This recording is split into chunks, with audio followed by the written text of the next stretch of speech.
Do të njemi tani më gjërësisht një ngjarje tragjike ka ndodhur mes ditën e sotme në lagjen numër 3 të Maliqit, ku një banes u përfshin nga flakët dhe përpasoj ndërruan jetë nga asfiksia nëna dhe djali i saj 14 vjeçar, ndërsa vion tjetë në gjendje të rënd vajza 6 vjeçare. Për detajet nga kjo ngjarje lidhemi tani me gazetaren Lorena Kodra. Lorena, të përshëndes. Po, Megi, ju përshëndes. Atëherë detajet e reja janë zbuluar për ngjarjen tragjike që ndodhi në Maliq, ku një nënë dhe djali i saj 14 vjeçar humbën jetën pas një zjarri në banesë.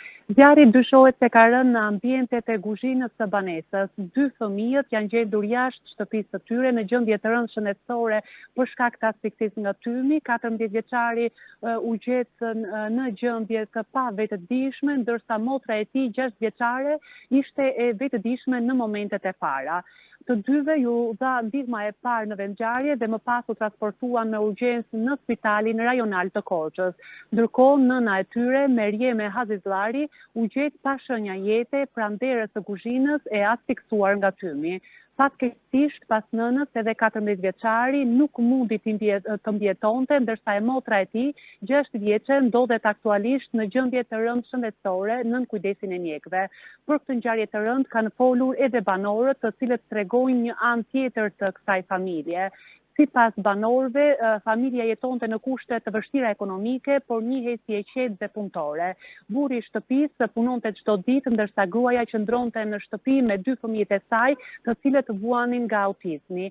Një nga fëmijët ka treguar për News 24 se familja përfitonte ndihmë ekonomike dhe ushqime nga bashkia, ndërsa fëmijët shpesh i ndihmonin me veshje dhe ushqim.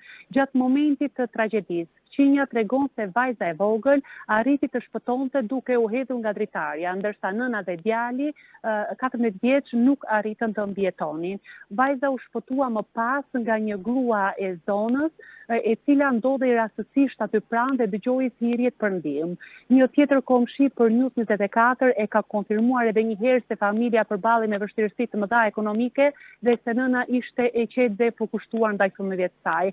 Duhet thënë gjithashtu, Megi, se 6 vjeçarja ndodhet aktualisht në gjendje të rëndë, por sapo më konfirmojnë nga Spitali Rajonal i Korçës se është duke u transportuar në Tiranë me një ambulancë, ndërsa grupi hetimor po punojnë për të zbardhur rrethanat e plota të kësaj ngjarje të rëndë dhe për të përcaktuar shkakun e zjarrit. Po, ndërkohë jemi duke parë edhe pamjet e shtëpisë tërësisht e shkrumbuar, ashtu sikurse dhe ju e konfirmuat që fillimisht zjarri ka rënë në kuzhinë dhe më pas është përhapur. Janë këto pamjet e ngjarjes tragjike të ndodhur mes ditën e sotme në lagjen numër 3 të Maliqit, ku banesa është përfshirë nga flakët dhe përpasoj nga asfiksia. Nëna dhe djali i saj 14 vjeçar kanë humbur jetën, teksa vajza e cila u hodh nga dritarja 6 vjeçarja po transportohet drejt Tiranës, informacion që konfirmohet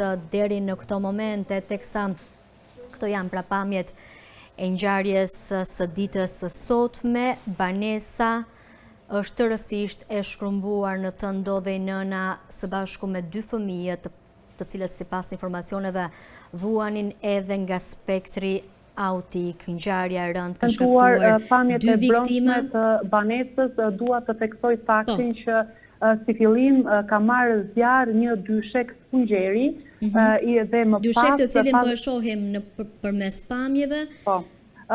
Ka qenë pikërisht dysheku i spungjerit ai që ka lëshuar tym dhe që më pas ka asfiksuar nënën dhe djalin 14 vjeçar. Ashtu sikurse unë e thash edhe më herët, vajza, edhe pse me djegje, duhet thënë me djegje të shumta në trup, ka mundur të dali dhe të depërtojë nga dritarja për tek obori i banesës dhe për të kërkuar ndihmë, pasi duhet thënë, Megi, fëmijët nuk kanë pasur dieni që ka rënë zjarr brenda, sepse ka pasur më shumë tym se sa flak. Pra, zjarri ka marrë nga dysheku i banesës, i cili ka qenë si spungjer, dhe më pas ka depërtuar dhe në mobiljet e tjera, ku si shihet edhe nga pamjet janë shkrumbuar totalisht. I shohim pra pamjet, ashtu sikurse Lorena e tha, fillimisht dysheku ka marrë zjarr dhe është përhapur në të gjithë banesën. Shtëpia është tërësisht e shkrumbuar, Mes viktimave janë Merema Azislari dhe Luka Azislari, ndërsa vajza e tyre, Nefeli Azislari, është në gjendje të rëndë shëndetësore dhe po transportohet drejt Tiranës për të marrë një trajtim më të specializuar dhe sipas burimeve të dyja viktimat humbën jetën për shkak të asfiksimit nga tymi dhe përveç djegjeve që morën nga flakët e zjarrit. Ndërkohë Lorena, zjarfiksit kur kanë mbërritur në vendngjarje? Zjarfikse e Maliqit kanë mbërritur menjëherë në vendin e ngjarjes, sapo janë njoftuar nga banorët e zonës se ka zjarr në blokun numër 3 të qytetit të Maliqit, dhe menjëherë pasi kanë mbërritur në vendngjarje, kanë vepruar, kanë parë si fillim fëmijët, vajzën që ishte jashtë banesës, djalin, dhe më pas kur kanë depërtuar brenda në banesë, kanë parë pa shenja jete edhe nënën e tyre. Është kjo një ngjarje që ka tronditur Maliqin e Korçës ditën e sotme me një bilans tragjik, teksa Lorena, unë të falenderoj për informacionet e deri tanishme, faleminderit edhe për informacionin që vajza është duke u transportuar drejt Spitalit të Tiranës. Ne do të presim informacionet e fundit prej teje dhe përmes fleshit informativ të gjithë qytetarët do të kenë mundësi që të informojnë.